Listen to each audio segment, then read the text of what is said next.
Now, I also have the pleasure now of introducing our different speakers. The first speaker is Dr. Marguerite Renouf, who is a research fellow at the School of Engineering at the University of Queensland. Marguerite has worked in environmental research at the University of Queensland for the past 15 years with a particular interest in life cycle assessment. She is a lecturer at the University of Queensland and director of the Working Group for Cleaner Production. She's also very active in the Cooperative Research Centre for Water Sensitive Cities. With that, Marguerite, thank you.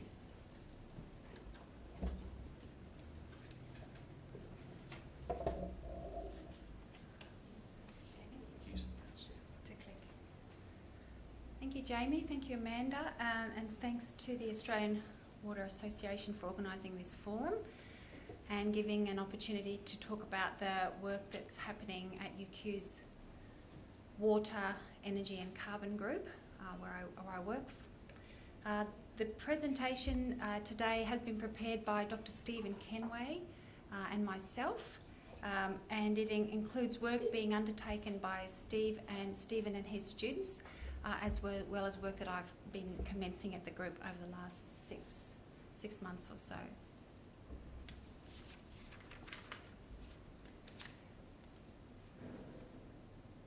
After a little bit of scene setting and background, the presentation will mostly focus on 3 case study projects that we've been working on that are principally focused around quantifying, measuring, monitoring water-related energy-related water, etc. So putting numbers on things to provide more information. The first project is in southeast Queensland with Sec Water. It aims to characterise the energy intensity of water through the urban water system. The second is a Melbourne-based project, was originally funded by the Smart Water Fund, and focuses on the interconnections between water and energy in the household specifically, so much smaller scale. The large project, which is the one I've been working on the most, is at the larger city region scale. It's developing an evaluation framework for whole of city water metabolism, which we're doing with Griffith University as part of the CRC for water sensitive cities.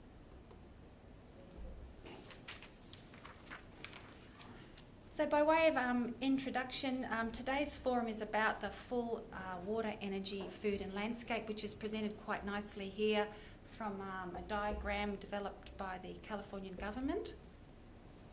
And you'll probably be able to find your particular place within this landscape. With people in this landscape will have slightly different perspectives. It could include water for energy generation, energy for water pumping, energy intensity of new water sources such as desal, water for irrigation in agriculture and food production, and water consumed directly in the city over to the left. And also, not necessarily represented on this, is water embodied in materials, food, etc., that comes into the city. It's terrific to note that there are representatives from agriculture and the energy sector here, as they'll be key players in the collaborations that we will need. And we strongly, at the research group, we strongly believe that collaborations will be very important. Today, this presentation focuses on what's happening in the cities, so circled here in red. Because cities are a major consumer of water, comparative to the sort of water usage in agriculture, and the way that cities lay down infrastructure will influence water and energy use well into the future. So it's a very important space to get right.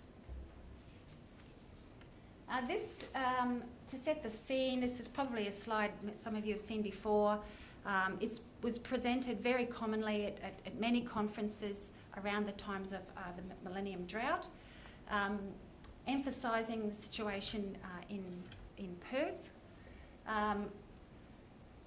There was a step change in rainfall runoff in Perth as a result of climate change, 14% less rainfall, which has resulted in 52% less runoff, which has forced Western Australia Perth to move away from relying on surface water runoff for its water supply, and now moving into more energy intensive desalination and groundwater.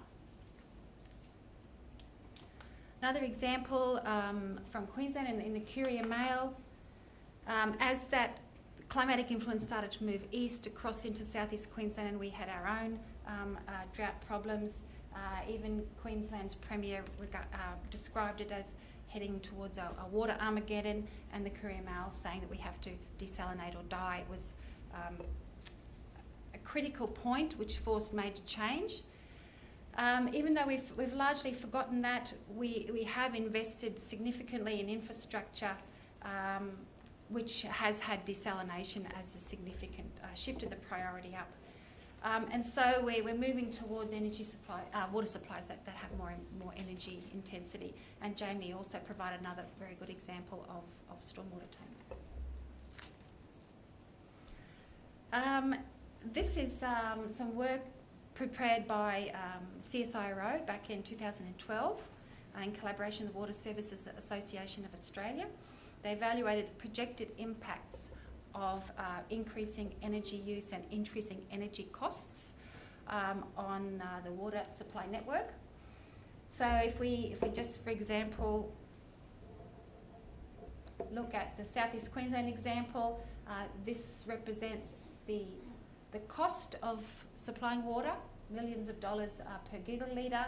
This was the baseline back in 2009, and these are a range of possible scenarios that they projected for the costs at 2030, and so overall projection of a 600 to 800% increase in the cost of energy for water supply, mainly because of the rising energy intensity, but also because of the rising cost of energy. So that leads into the first case study of work that Stephen and his students is progressing with SEQ Water, quantifying the energy intensity of water across the supply chain, broken into the three main components: the supply of the water, treatment, storage, setting it through pipes, pumping, the use in both households and in industry and commercial sectors, and then the treatment and disposal of wastewater. So these here are the energy intensities that have been calculated so far, and the main story is that the water-related energy in the use phase, in residential and in industrial commercial, is a significant component of the whole supply chain. You can see there, 90%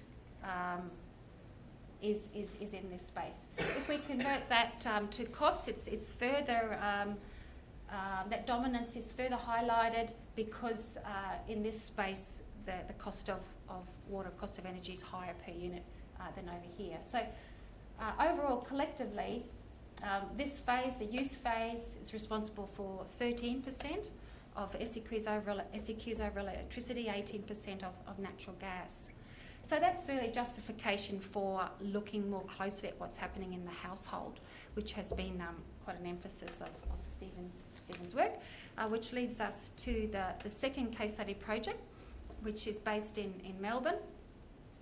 A unique aspect, an interesting aspect of this work is that it's a collaboration across a number of water utilities in Melbourne, but also some energy companies getting involved. And the gist of this project is how household water use influences energy use, and hence how water utilities' actions through assets, infrastructure, pricing policies, rebates, etc., can influence that. The end goal is ultimately that the information would help fine-tune opportunities for reducing water-related energy Here are some of the preliminary results. These is some numbers generated by student Amanda Binks. And the bottom line down the bottom here is that the water-related energy as a percentage of total energy in the households is between 15 and up to 40%, even up to 50%. So anywhere up to 50% of energy use in the home is related to water in some way. Their next stage was to, in more detail, profile the sources of that water-related energy use. They've been looking at 5 households, and we can see here quite different pictures, patterns, depending on the source of the energy for heating, etc. The makeup of households with kids have more baths, etc. The main message from this is it's not necessarily going to be a one-size-fits-all solution in households. That has led to using that sort of information to develop a material flow analysis model where they can change some of the parameters in the household to see how certain initiatives could influence that water-related energy. Now, I'm expecting you're not going to be able to see the details here, but these slides show how these interventions increase or decrease the energy use related to water. So things such as numbers of adults in the household, numbers of showers, lengths of showers, those sort of things all increase water-related energy.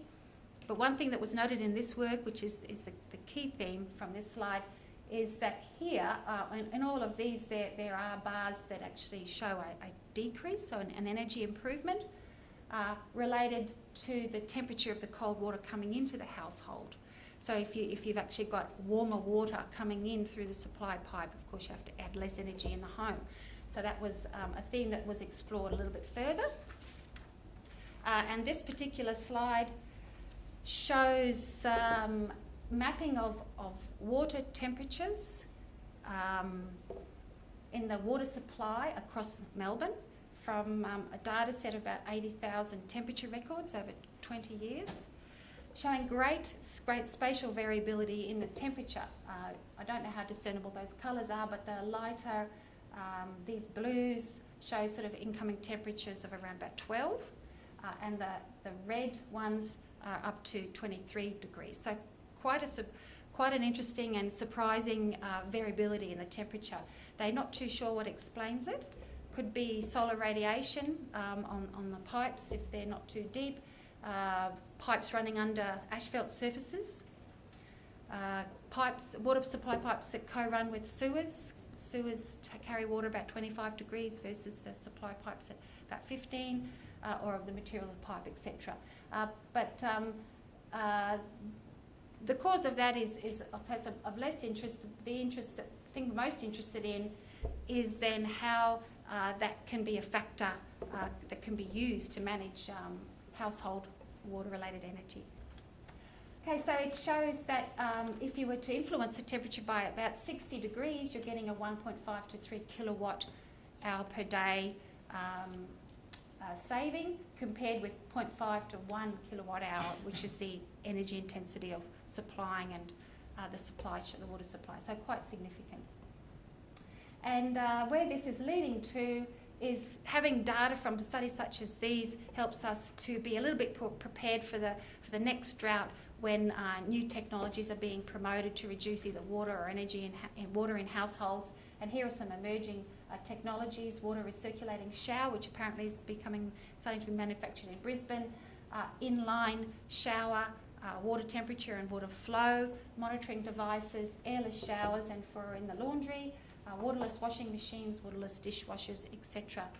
Steve wanted me to make sure that I said that this was not an endorsement for any of these products, but the point is that in the future cities are going to be,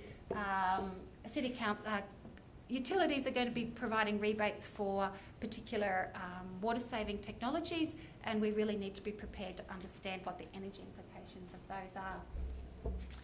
Getting towards the end to wrap up. This is an example, a positive example. Great to see some movement towards collaborative work between energy and water, seen through the Queensland Government's simultaneous 30 years plans for energy and water. And if you're interested, you can follow later on a link here to a video by the Minister who talks about importance in this area and emphasises the need for a collaborative approach.